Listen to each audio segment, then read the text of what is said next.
გამარჯობათ მეგობრებო.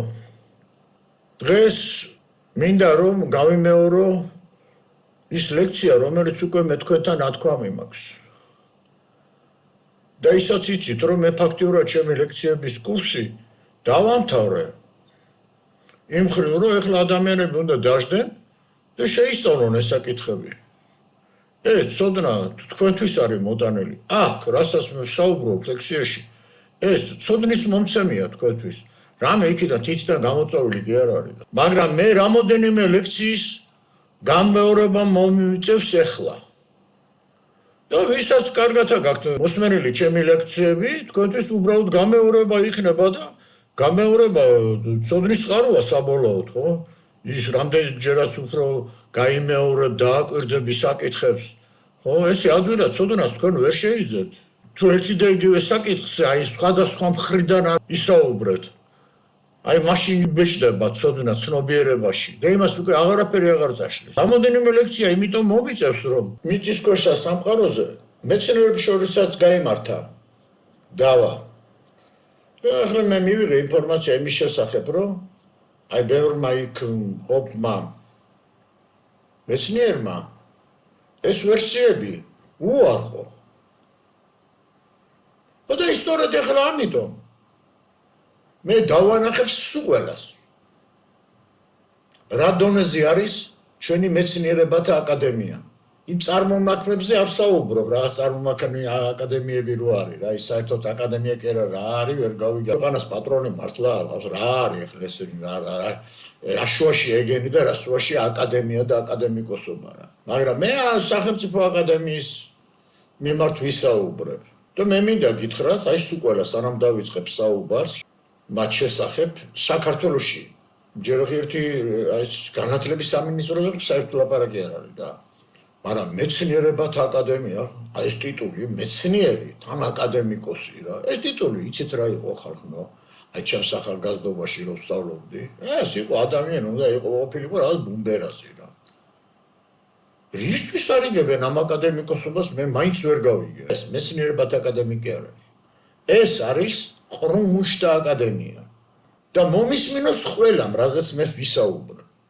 მარტო მეცნიერებათა აკადემიის გასაგონად კი არ ვსაუბრობ. მიმართავ საქართველოში ყველა ცნობილ ფიზიკოსს.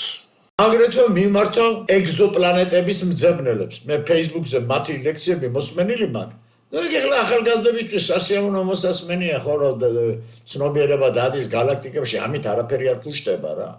მაგრამ იმიტომ მიმართავ მე მასაც რომ ემოციურ ფონზე აგებული ისინი რა ეგზოპლანეტები და ამდენი პლანეტა და გალაქტიკები და რომ ხო იცით ეხლა რაზეც გელაპარაკებით არა ეხლა ლამაზი მოყოლები ისეთი რა თქვენ ცოტა ხანი ეგზოპლანეტებს თავი დაანებეთ და საკუთარი პლანეტა გაიგეთ როგორ არის აგებული რა აი ამას მოვითხოვ მე თქვენგან და მე რამდენის გინდათ ამ ბავშვებს არა ანიჭეთ ეს ისინი რა სიამოვნება მათ თქვენი ლექციებით და ზოგიერთ ვასე გეოლოგს რა რომელიც დღესაც ასე ფიქრობს აი მე მოგმართავთ ეხლა თქვენ აი თქვენი სწავლება არის ასეთი რომ მზესა და დედამიწას შორის არის უღაერო სივრცე და მზე მოსილებული არის 150 მილიონი კილომეტრით და თუ რატომ უნდა იყოს ესე რატომ უნდა შეექმნა შემოქმნას ესე ან თქვა რომ ბუნებას ახარ შეშვა, აი ბუნებას რატომ უნდა შეექმნა ესე? მართლა სწორად გახსნილი. აფერი. ლოგიკაში ჯდება. კი ბატონო, მართალი არის. იმიტომ არის მართალი, რომ აუცილებლად უნდა მოაშორო დიდი ენერგიის წყარო რაღაცას, რომელსაც ათმობს, ხო?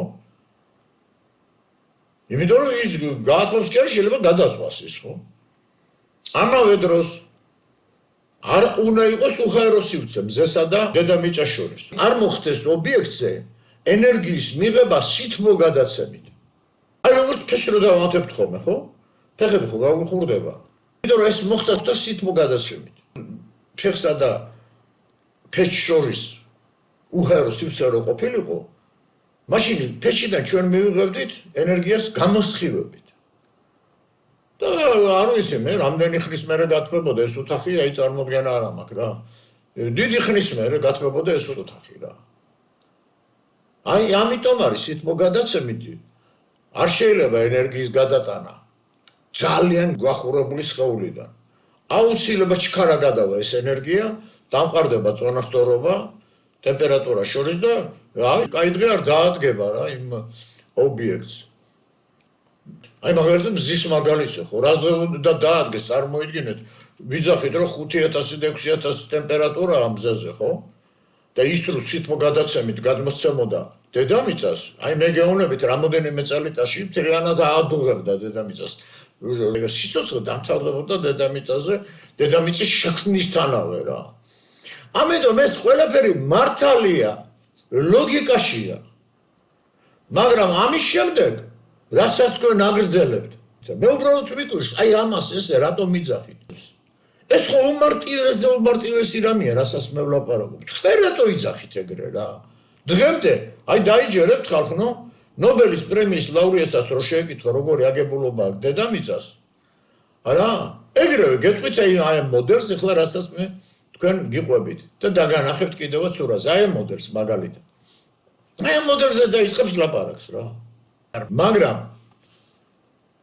წარმოიდგინეთ 150 მილიონი კილომეტრი მზე მოაწილეს იძახიან მზის ზედაპირზე 6000 გრადუსი ტემპერატურა არისო და აი ამ ბირთვის სახით ხედავთ ხომ ახლა ბირთვს ასეთი ტემპერატურის მქონე ბირთვი რკინის ბირთვი ჩაგვიდეს დედამიწის გულში არც ერთ მეცნიერს დღეს არ უთქვია აი ეს ბირთვი რომელიც არის 5000 გრადუსი ტემპერატურის ზუსტად იმდენის რაც მზის ზედაპირზეა ზედაპირზე თუ 5-6000 არის ამაზეც იძახით 5-6000 გრადუსიაო ხო მზე მაშინ მოაწილეთ 150 მილიონი კილომეტრი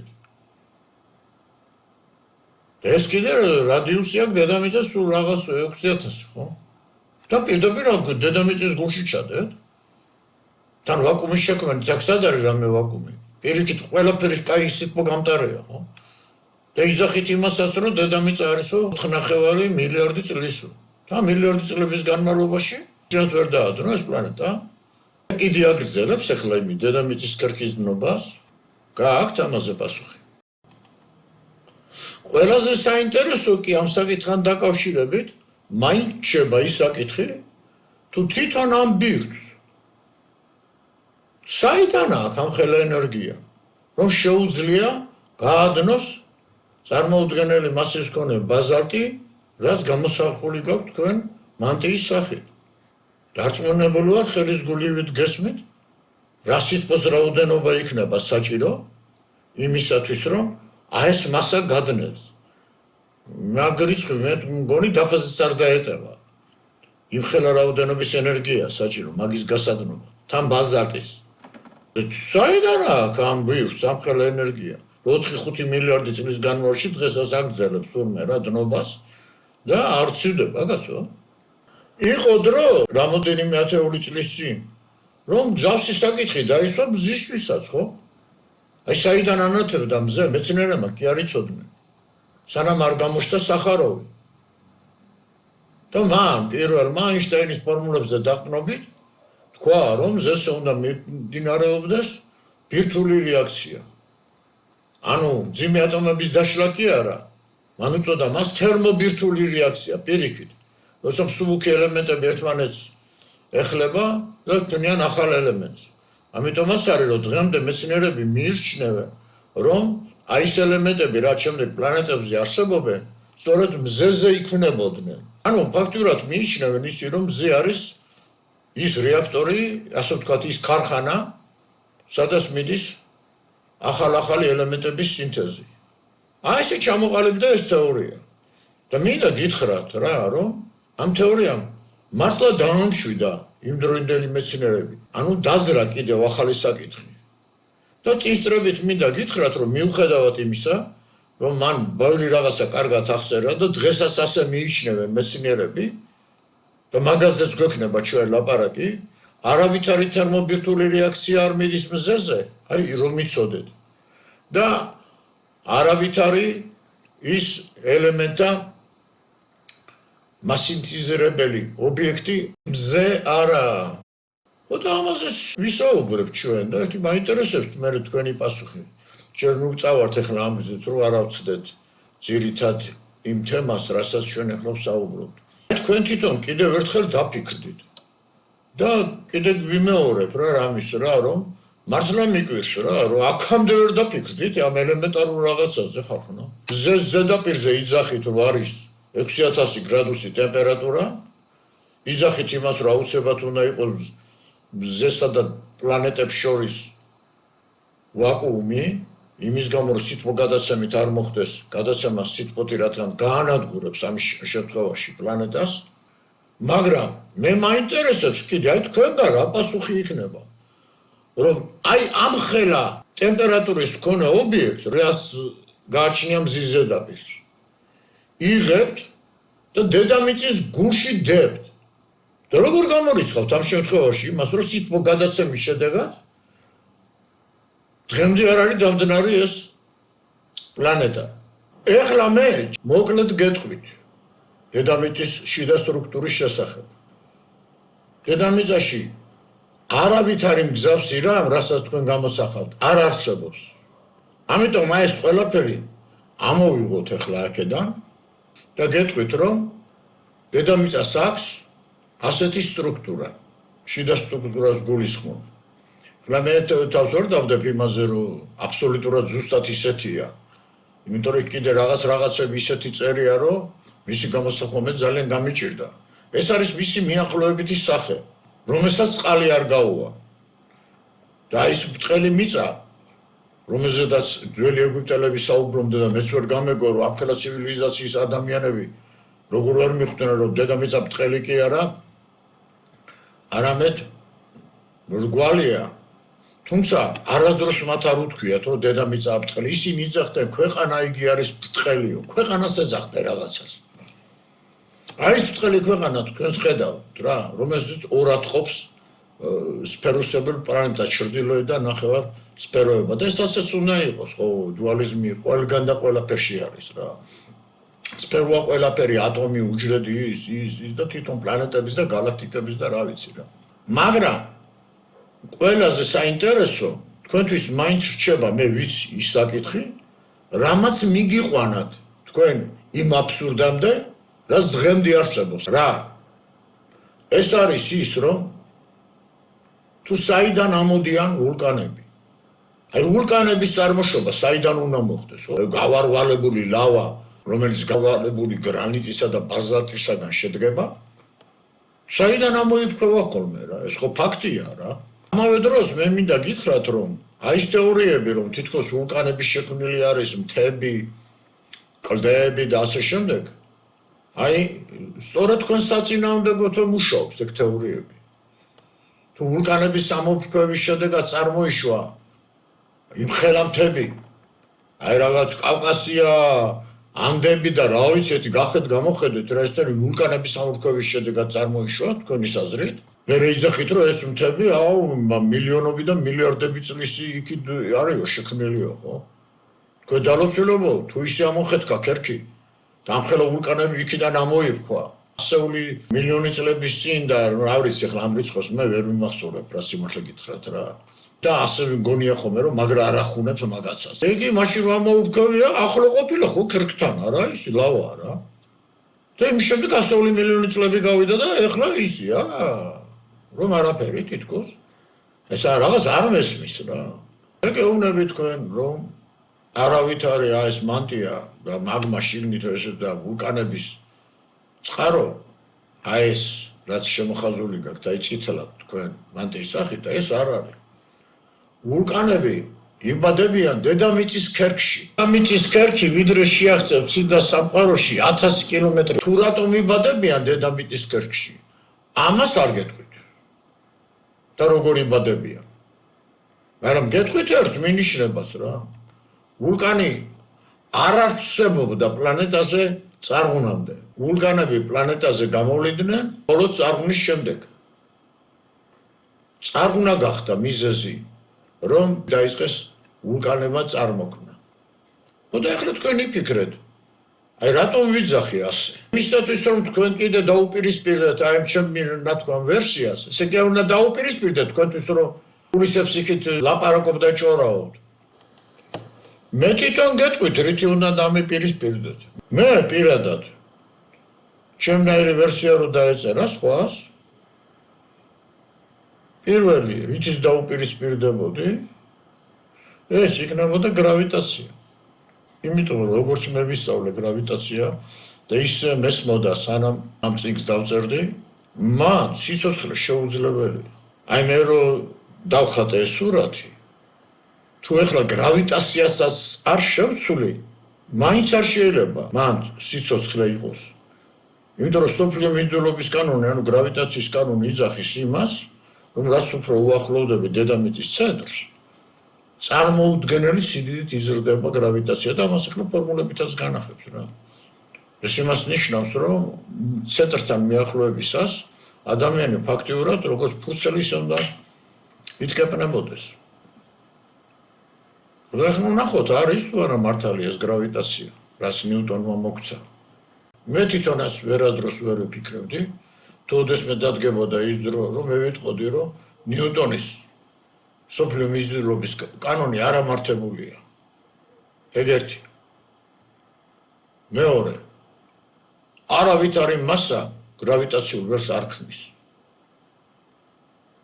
არავითარი მასა. არც ნიუტონის მიხედვით, არც აინშტაინის ფარდობითობის თეორემის მიხედვით. სადაც საუბარი არის სივრცის გამრუდებაზე. თუმცა თვითონ სიტყვა სივრცის გამრუდება მეტად კარგი მიახლოება არის სამყაროს მოდელთან. თუმცა მაინც ისე არ არის, როგორც თანამედროვე მეცნიერებმა მოთარგმნა აინშტაინის ეს თეორია. მე მინდა რიგითი მსმენელიდან აკადემიის წევრებამდე, აი ყველას მოგცეთ ერთი შეკითხვა და მინდა რომ ამ შეკითხვას გაეცეს პასუხი. მე გაგახსენეთ მსოფლიო მიზიდულობის კანონს, მის ფორმულას. აი ფორმულას აქვს ეგეთი სახე, რომ ამ ძალის გამოსათვლელად, ანუ მიზიდულობის ძალის გამოსათვლელად, საჭიროა რომ ურთიერთმოქმედი სხეულების მასები ერთმანეთზე გავამრავლოთ, აი რაც მრიცხოში წერია და გავყოთ მათ შორის მანძილის კვადრატზე. მაგრამ ნიუტონმა მათ შორის მანძილი აიღო ურთიერთმოქმედ სხეულთა მასათა ცენტრებიდან და ეს მართლაც სწორედ გააკეთა. იმიტომ რომ აი ეს ფორმულა გვეუბნება, თუ მათ შორის მანძილი ნულამდე შემცირდა, ანუ ისე მიახლოვდა სხეულები, რომ მათ შორის მანძილი არ არის, ფორმულა გვეუბნება, რომ ძალა უნდა უსასრულოდ გაიზარდოს. ხომ გესმით არა, ჩემი ელემენტარული რამეა რა. თქვენ გაამრავლებთ მასებზე და რამასაც არ უნდა იყოს, თუ გინდათ თითო კილოგრამი იყოს ან თითო გრამი, ხო? საკმარისია ნული გახდეს ქვევით მანძილი მათ შორის, ის მერი რიცხვი რომ გაყოთ ნულზე, თქვენ მიიღებთ უსასრულობას. არა თქვენ თვალით ხედავთ, რომ თუ აიღებთ 2 ბილიარდი შარიკს და ერთმანეთს მიადებთ, თუ მანძილი იქნებოდა მათ ზედაპირებს შორის, ან ნული გახდა, მიედო ერთმანეთს და რომ ვეღარ დააცილებთ იმათ ერთმანეთთან, უსასრულოდ გაიზრდება ზალა, დაინგრევა ქვეყანა. სრულად ძალას რა გაუძლებს, ხო? და ეს არ ხდება. და ამიტომ იწახდა ნიუტონი, რომ ცენტრებს შორის აიღეთო მანძილიო. და ყოველთვის ეს შეხედეთ ამას, ასე ხატავდნენ, სფეროებს ხატავდნენ. ეხლა მე გეტყვით პირდაპირ სად არის შესწორება. რატომღაც ყოველთვის მიიჩნიეს მეცნიერებმა და თავად ნიუტონს ნუ ეხლა გაეპარა რაღაცი და დარწმუნებული ვარ თვითონ ხდებოდა რაღაცას და არ გაამხილა ის ისეთი გენიოსი იყო რომ და ხედავდა რომ თუ ეხლა ამას გამოაცხადებდა ესე მჯერა მე რა მაშინ ეშლებოდა ბევრი რამე რა ის თავიდან იყო ისე წამოსასვლელი და გასაკეთებელი რა ალბათ უტრიალებდა ამას მაინც იმას არ გაეპარებოდა რა ნუ ეს მე ესე წამს ეკაცი რა ანუ ერთი სიტყვით რა ესე ხატავი რა და ყველა თერი მეცნიერება აი სოფლიოში არსებული მეცნიერები მართლა დიდი ბუმბერაზე მეცნიერები მაინც ესე მიიჩნევენ რომ ყველა პლანეტა შიგნით არის ეს სავსე მასით რომ იქ ბირთვია და რაღაცა და აესა და აი სხვა რამეზე არავინ არ ფიქრობს რა და ეხლა მე განახებთ რას აი ეხლა მე ავიღებ და დაგიხატავთ ერთ დიდ პაჩონიკს აი ხომ ხედავთ ეს პაჩონიკი და აი გვერდზე დავხატავ პატარა პაჩონიკს ეხლა მე თუ თქვენ შეგეკითხებით რომ აი დაწერეთ აი ამ ორი პაჩონიკის შესაბამისად მსოფლიო მიზიდულობის კანონი. აი ამ პაჩონიკებისთვის რა ერთი სიტყვით რა დააწერეთ მსოფლიო მიზიდულობის კანონი. და კარგათაც მესმით რომ აი შეიძლება ბევრმა შეურაცხყოფათაც მიიღოთ ეს ხო? ამხელა ფიზიკოსები, ამხელა ნობელის პრემიის ლაურეატის ხალხი ხო და ასე შემდეგ და ეკითხები ისეთ რამეს, რასაც ბავშვებს ასწავლიან მე-6 კლასში ხო? და დარწმუნებული ვარ კიდევაც რა. რომ თქვენ ამას დაწერთ, აი როგორ გითხრათ რა, აი წამიერად რა. არ ზღვის რომ თქვათ ამაზე საუბარი, აი ეგეთი შტაბეშტილება დარჩება ადამიანს ხო? ნუ როგორ დაწერთ ახლა რომ აიღებ და ერთი დაწერთ პაჩონიკების მასები იქნება ერთი ორი და გაღვთ პაჩონიკების შორის მანძილზე, ხო ცენტრებს შორის მანძილზე. და აუცილებლად ამას აიღებ თქვენ ხო ამ ცენტრებს შორის ესეთ მანძილს აიღებთ. და დაწერთ ჩვეულებრივად მსოფლიო მიზიდულობის კანონს. მაგრამ აი მე იმიტომ ვიძახდი ნიუტონზე რომ არ ამგონია მას ეს გაპარვოდა რა და რამდენი წელი გავიდა მაგის მერე ხო? სანამ ახლა ვითხოვდით რა. და ეხლა კი არ არის ეს ნათქვამი, რა ეხლა ვიმაორებ მე 10 წლის წინათ არის ნათქვამი და კიდე ესეც არის მსოფლიო მიზიდულობის კანონს. საიდან ჩდება ეს ძალა? დღემდე მიიჩნევენ მეცნიერები, რომ ეს ძალა ჩდება მასების შედეგად. მე კი გეუბნებით რომ მასა არ არის მსოფლიო მიზიდულობის ძალის წყარო. ეხლა მე რო ეს პატარა პაჩონიკი ავეო და დიჩი ჩავდო.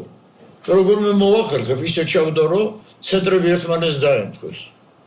შეიძლება ამისთვის დაწეროთ მსოფლიო მიზიდულობის კანონი. მე კი გეუბნებით თქვენ მსოფლიო მიზიდულობის კანონს აი ამ შემთხვევისთვის ვერ დაწერთ. ნუ ხვდებით ხო? გიხდებათ აი მანძილი ნულის ტოლი რა. და არაფერი და პაჩონიკს ახლა მე კიდევ ვერ ამოვიღებ. სად არის უსასრულო ძალა? მე შემიძლია დავწერო. აი რაღაცა მოვაკვარახშინო. რაღაცა სხვანაირად რა. მაგრამ არ გავაკეთებ ამას, იმიტომ რომ აზრი არ აქვს. იმიტომ რომ მისხოშის მასების ის რომელიც პირდაპირ მიგითიდებენ რაღაცის იქ რომ მასა იწვევს გრავიტაციას.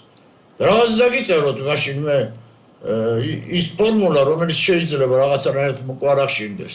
просто თვითონ მასებიც არ იღებენ მონაწილეობას.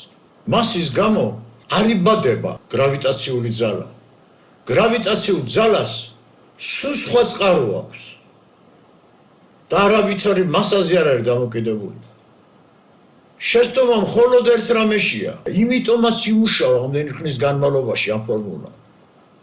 რომ რაც მეტია მასა, მით მეტია გრავიტაცია პლანეტაზე. ოღონდ გრავიტაცია პლანეტაზე მასით კი არ არის შექმნილი. სხვა რაღაცით არის შექმნილი. სხვა წყაროთი. აი ამაშია საქმე. და იმიტომაც იმუშავა ფორმულა. და კიდე გეუბნებით მეცნიერებო, თქვენ ძალთა წყაროები ნამდვილად არიცით. დღეს მეცნიერებმა არც ერთი ძალის იქნება ეს გრავიტაციული ძალა, იქნება ეს ელექტრომაგნიტური ძალები თუ სხვები, მათი პირველადი წყარო არც ერთმა მეცნიერმა არ იცის. რა არის ამ ძალების პირველადი წყარო? ვინ არიან ესენი? იმიტომ რომ ამ ძალების შესწავლა და მათი შემეცნება შეიძლებოდა მხოლოდ რელიგიური საკითხებით. წარმოგიდგენიათ? ანუ ის რაც თქვენ დიდი ხანია უარყავით და არ აკავშირებთ არაფერს რელიგიასთან და პირდაპირ თქვენი გზა იქშია და იმით მიდიხართ ფიზიკაში, მერწმუნეთ რომ თქვენ მაგ ძალების პირველად წყაროს ვერასდროს ვერ გაიგებთ. გაიგებთ მხოლოდ მაშინ, როცა დააკავშირებთ ერთმანეთთან მეცნიერებასა და რელიგიას. მე გულისხმობ რელიგიას და არა ეკლესიურობას. აი მას ხაზი გაუსვით რა. ყოველთვის ასე ვაკეთებ მე. აი როცა შეისწავლით, მაშინ გაიგებთ. და ინებეთ ახლა ჩემო ძვირფასო მეცნიერებო და წაიკითხეთ რა, ჩემი ლექციები. აგერ ვარ მე და რა არ მოგეწონებათ ის მითხარით რა არის რომ მაგაში რამე არის ზრელი. ამაში რომ ღრმად დარწმუნდეთ.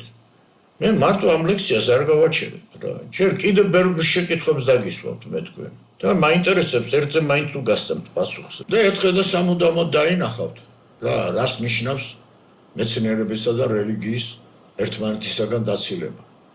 როცა თქვენ ნიუტონის ამ ფორმულას იხილავთ, ასეთ სფეროებს იღებთ. თქვენი ზედო დედამიწა სფეროა. ერთხელ მაინც გიფიქრიათ, რომ აი დაუშვათ სფეროა, ხო?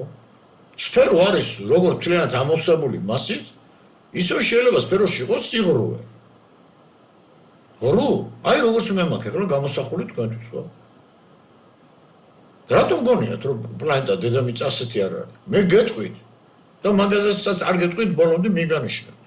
რომ თუ პლანეტა არსებობს სივრცეში, აუცილებლად უნდა იყოს აი ესეთი ღრუანი სფერო, როგორც საპნის ბუშტი. და ეს თქვენთვის არ უნდა იყოს ახალი. თუ რატომ პირდაპირ არ გეტყვით, მაგრამ ამაშიც მინიშნებას მოგცემთ რა. თქვენ სწორად ამბობთ, სამყარომ დაიწყო გამოვლენა სინგულარობის მდგომარეობიდან.